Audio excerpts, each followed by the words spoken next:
Okay, I figured I'd do this video before I start doing any Marvel Champions videos to talk about my own storage solution for Marvel Champions. I actually got this idea from Dale the Casual Gamer.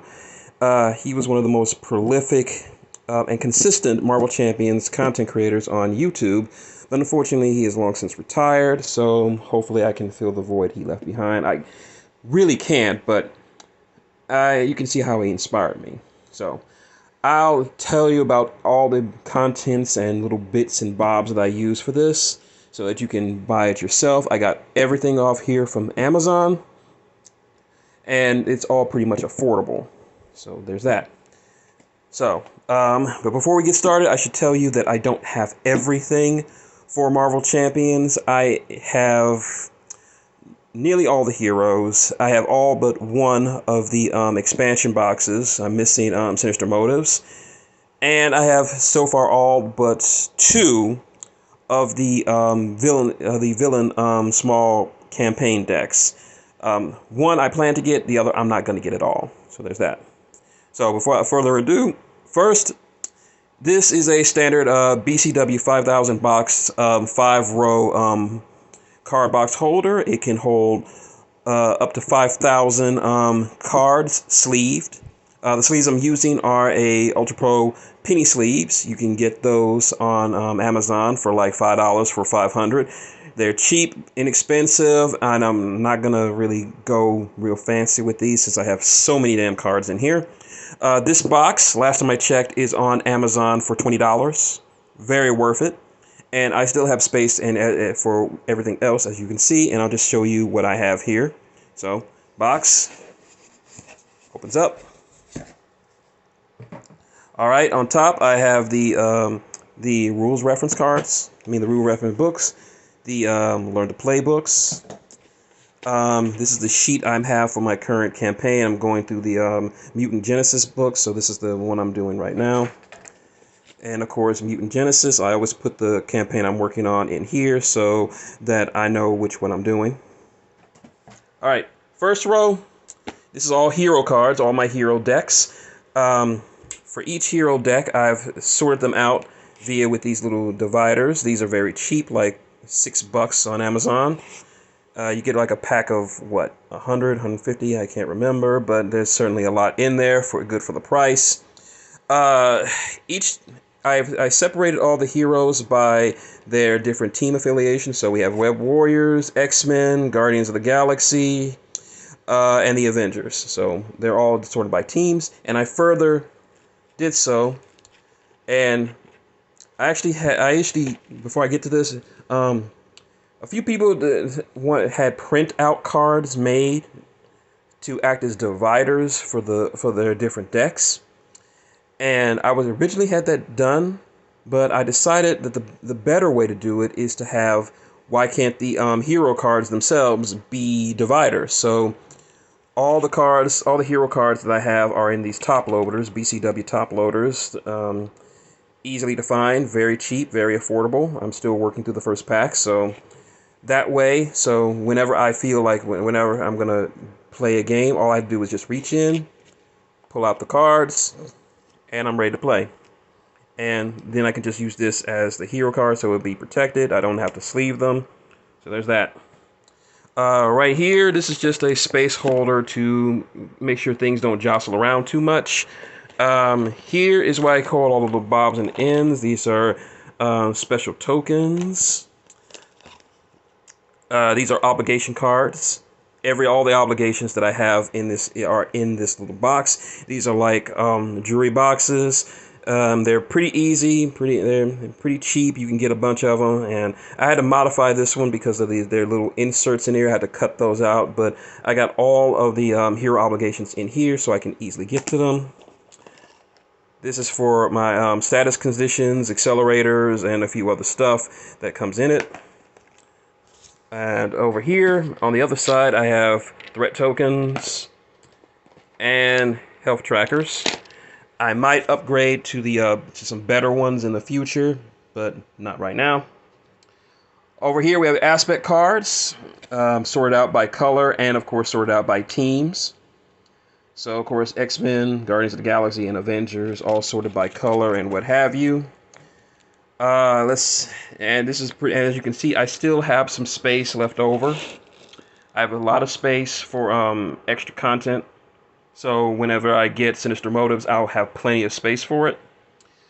Villains go right here. I've separated them. The ones in the front are just the regular ones that don't aspire to any particular campaign, and I've also separated them by campaign. So Mutant Madness, Mad Titan Shadow, Mutant Genesis, Galaxy's Most Wanted, and of course Rise of the Red Skull, and all the villains associated with that campaign are behind these. So whenever I play with my nephews, when I just want to play a simple game, I just reach in, pull out, and like before, I have all the first stage enemies, the first stage of each of the villains acting as the divider. And so that's pretty good. So just like before, in case when I want to play Kang, I can just reach in, pull out all of Kang's cards. So there's that. These are all the campaign and other stuff, and I used some Ultra Pro boxes. I just cut the lids off of them so they act as sort of like dividers. Here we got the standard villain cards for the encounter deck, so the standard ones as well as that all of them going to have. So this includes the level 1s, the standard, and the expert difficulty. And I divided all the campaigns up into their own little deck boxes, so I don't have to really search for them. So this would be like, this is Galaxy's Most Wanted, Mutant Genesis. I think the Mad Titan Shadow, and Rise of the Red Skull.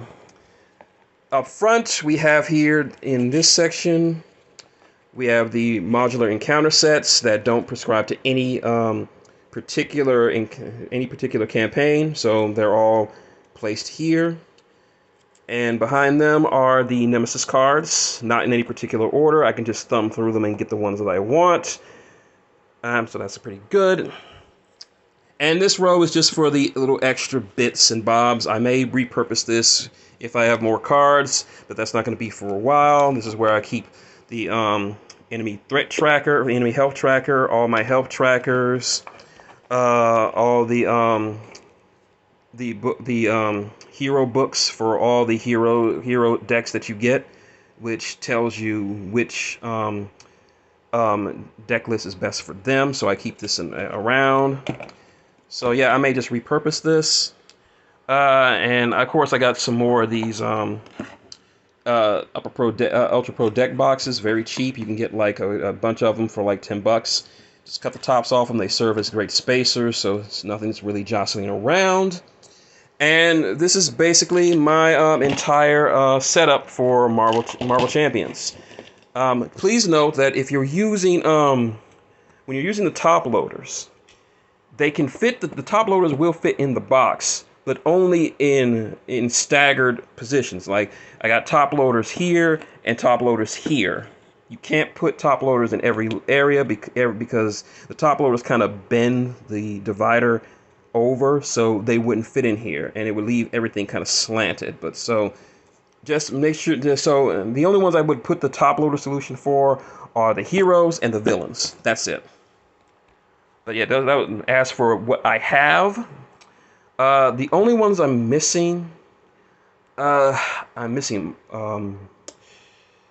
Ironheart, War Machine, Scarlet Witch, Black Widow, Spider, and a few other cards. I plan to get Black Widow and Scarlet Witch and War Machine. I want those. I'm not gonna get Ant-Man and Wasp because the way their cards are set up, they make it very unfeasible for me to put these cards to put them in here because they have three forms: their alter ego side, hero side, and the giant side, and I can't fit them in here. At least not with the top loader solution. So I can't get those. Not getting the Hulk. Hulk is garbage. True. I plan to get the Mojo encounter set when it comes out. I know it's already out, but I'm still saving up money to get it. I'm not going to get Wrecking Crew. I saw Dale play with the Wrecking Crew. I didn't like it, and even Dale said, Wrecking Crew is terrible, don't bother getting it. So there's that. But yeah, with Marvel Champions, it's basically get what you like. Like, get whatever it is that you happen to like, and just go from there. So yeah, this has been my video on the storage solution for Marvel Champions.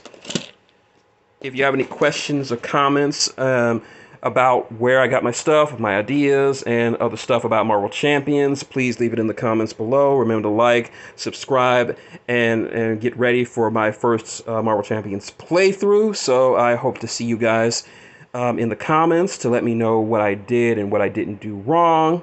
So there's that. But yeah, this is my storage solution. I hope this gives you some ideas about how you can store your Marvel Champions cards.